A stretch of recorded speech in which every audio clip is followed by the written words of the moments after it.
जय जोहार जय आदिवासी। पहला मैं बे विडियो बनाव्या था, एक एक्सिडेंट वाळो बनाव्यो तो कि रोज एक्सिडेंट थई, पण लोको ते बस वात मानवा तैयार ज नहीं।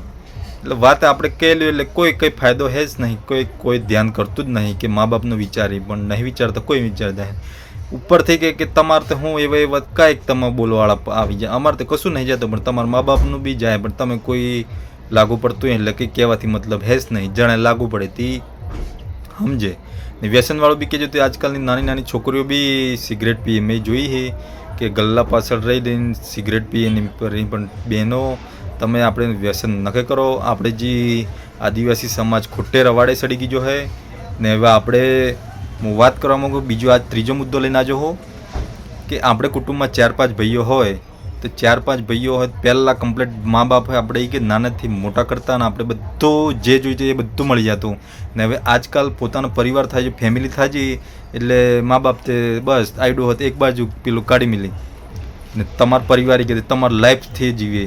પણ મહેરબાની કરીને તમે એવું નક્કી કરો ને તમારા મા બાપે નાનાથી મોટા કર્યા છે તો એમને બી સાથે રાખો ને તમે એમને દુઃખી ના કરો। તમારી પાસે ગમે તેટલી નોકરી કરતા કે તમારી પાસે કેમ કરોડ રૂપિયા બી નહીં પણ તમે તમારી જિંદગીમાં ક્યારેય ખુશ નહીં રહી શકો।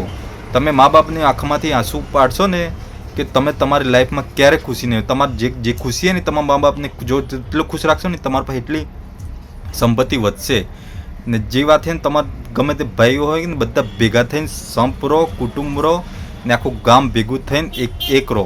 કેમ કે હવે આપણી સરકાર છે ને તે જે ઉઠાડવા આવી રહી છે તે હજાર હતા પર્વતો છે તે કાપીને જે હતું આપણે જે સરકાર સમતલ હમું કરીને પથરા કાઢી ખનીજ કાઢીને તે હતું આપણે ખેદાન મેદાન કરી દેવાનું છે। એટલે હું કહું આપણે પરિવારમાં બી એકો રાખો, કુટુંબમાં બી એકો રાખો ને ગામમાં બી એકો રાખો ને આપણે આદિવાસી સમાજમાં એકો રાખો કે ગમે તે આપણે લડી લઈએ। આપણે અંબાજીમાં થાજો તે ખબર ને તમે આદિવાસી એક થઈ જવા હતા તીરકામઠા લઈને પોલીસો હે પડી જા તે આપણે બી મુશ્કેલ આપણે બી એવી રીતના બહી નહીં જવાનું। આપણે એકો રાખો ને તો કોઈ બી સરકારની તાકાત કેમ નહીં કે આપણે હોમે બી લડી શકે એવા। એટલે આપણે તૈયાર રહેજો ને જય જોહર જય આદિવાસી। ગમે તે પરિસ્થિતિનો કે સામનો કરો આપણે એક જ બસ સંપ રાખો, જય જોહર જય આદિવાસી। માર વાત યોગ્ય લાગી કે આગળ શેર કરજો।